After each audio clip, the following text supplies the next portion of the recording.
Bismillah, Assalamualaikum warahmatullahi wabarakatuh. Alhamdulillah, wassalatu wassalamu ala rasulillah wa ala alihi wa ashabihi wa man tabi'ahum bi ihsanin ila yaumiddin wa ba'd.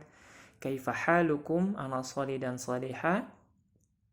Ana bi khairin walhamdulillah. Masya Allah. Baik anak solih dan solihah, ya, sebelum kita memulai pelajaran kita hari ini, ya, Ustadz minta untuk mempersiapkan dirinya dengan baik, ya, serta menyiapkan alat-alat tulisnya, ya. Sudah belum anak solih dan solihah? Sudah, ya. Barakallahu fiikum. Baik anak solih dan solihah, ya, pada pekan yang lalu kita sudah belajar, ya, sama-sama belajar mengenal Allah Subhanahu wa taala, yang mana yang menciptakan langit, ya, menciptakan alam semesta ini, anak soleh dan soleh, yang menciptakan bumi, ya, menciptakan gunung, ya, menciptakan aneka tumbuh-tumbuhan, yang mana ini semua merupakan nikmat yang paling besar bagi manusia, ya. Merupakan nikmat yang paling besar bagi manusia, yang mana sepatutnya seorang manusia yaitu harus anak soleh mumtaz, bersyukur kepada Allah Subhanahu wa taala dengan cara beribadah hanya kepada Allah Subhanahu wa taala. Ya, kemarin kita juga sudah memberitahu, ya, bahwa di antara cara beribadah kepada Allah Subhanahu wa taala adalah kita berdoa kepada Allah Subhanahu wa taala di waktu yang lapang atau di waktu yang sempit, ya. Baik anak soleh dan soleha, kita hari ini akan belajar mengenai hikmah penciptaan jin dan manusia, ya. Anak soleh dan soleha, ya, segala sesuatu yang Allah ciptakan, ya, pasti ada hikmahnya, anak soleh.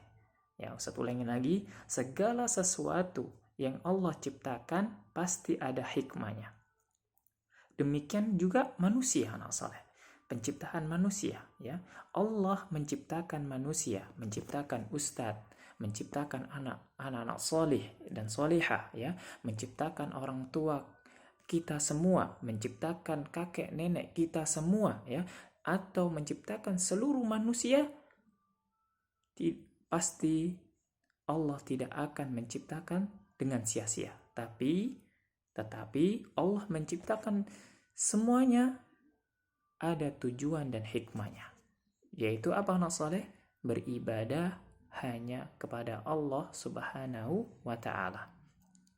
Sebagaimana dalil, ya, yang di dalam firman Allah di dalam Al-Qur'an, yaitu firman Allah Subhanahu wa ta'ala, wa ma khalaqtul jinna wal insa illa liya'budun. Dan tidaklah aku ciptakan jin dan manusia melainkan supaya mereka semua beribadah kepadaku, ya, yaitu kepada Allah Subhanahu wa ta'ala. Itu Quran surat Az-Zariyat ayat 56. Anak soleh dan solehah, ya, beribadah kepada Allah Subhanahu wa ta'ala itu merupakan sebab kelapangan suatu hati, ya, kelapangan hati. Maksudnya apa Ustadz kelapangan hati ini? Apakah hatinya jadi lapang, besar? Tidak anak soleh. Tapi maksudnya di sini adalah menerima segala sesuatu dengan ikhlas, ya. Menerima segala sesuatu dengan ikhlas, yang kata orang Jawa legowo, ya, legowo, ya. Masya Allah. Oke, baik. Dengan kelapangan hati kita, dengan kelapangan hati, insya Allah kita akan mendapatkan kehidupan yang baik, yang soleh, ya. Sebagaimana Allah berfirman, man amila salihan min dzakarin aw untha falanuhyiyannahu hayatan thayyibah. Dan barang siapa yang mengerjakan amal soleh, ya, mengerjakan amal soleh yaitu ibadah, baik itu laki-laki maupun perempuan, dalam keadaan beriman kepada Allah Subhanahu wa ta'ala, maka sesungguhnya akan kami, yaitu Allah, berikan kepadanya kehidupan yang baik, ya. Sebagaimana di Quran surat An-Nahl ayat 97. Baik anak soleh dan solehah, Ustadz mau bertanya, apa sih ibadah itu anak soleh dan solehah? Apa sih itu ibadah? Ada yang tahu anak soleh? Ya mumtaz, barakallahu fikum anak soleh. Yaitu adalah segala sesuatu, ya, segala sesuatu yang dicintai dan diridhai oleh Allah Subhanahu wa taala, baik itu berupa ucapan, perbuatan, ya, baik itu nampak atau tidak nampak. Ya, Ustaz ulangi lagi ya. Ibadah adalah segala sesuatu yang dicintai dan diridhai oleh Allah Subhanahu wa taala, baik berupa ucapan, perbuatan atau perbuatan maupun perbuatan, ya, yang nampak atau tidak nampak. Seperti itu anak soleh, ya. Naam anak soleh, maka dilihat dari pengertian tersebut, ya anak soleh dan solehah, maka ibadah terbagi menjadi dua, ya. Ibadah terbagi menjadi dua, ya. Yang nampak atau yang tidak nampak, ya. Ibadah yang nampak yang pertama, dan yang kedua adalah ibadah yang tidak nampak. Nah, contohnya apa Ustadz ibadah yang nampak? Nah, ibadah yang nampak di sini contohnya adalah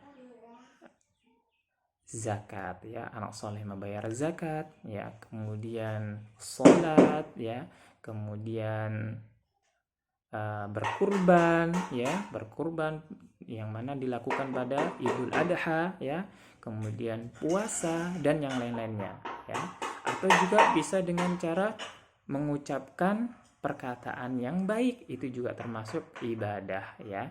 Kemudian apa Ustadz contohnya yang tidak nampak, ibadah yang tidak nampak? Contohnya adalah kita cinta kepada Allah Subhanahu wa taala, ya. Kita cinta kepada Allah Subhanahu wa taala, ya. Kemudian kita takut kepada Allah Subhanahu wa taala, karena ini semua ada di hati, yaitu tidak nampak anak soleh, ya. Kemudian kita berharap, ya, kepada Allah Subhanahu wa taala, kemudian juga kita tawakal kepada Allah Subhanahu wa taala dan yang lain sebagainya, ya.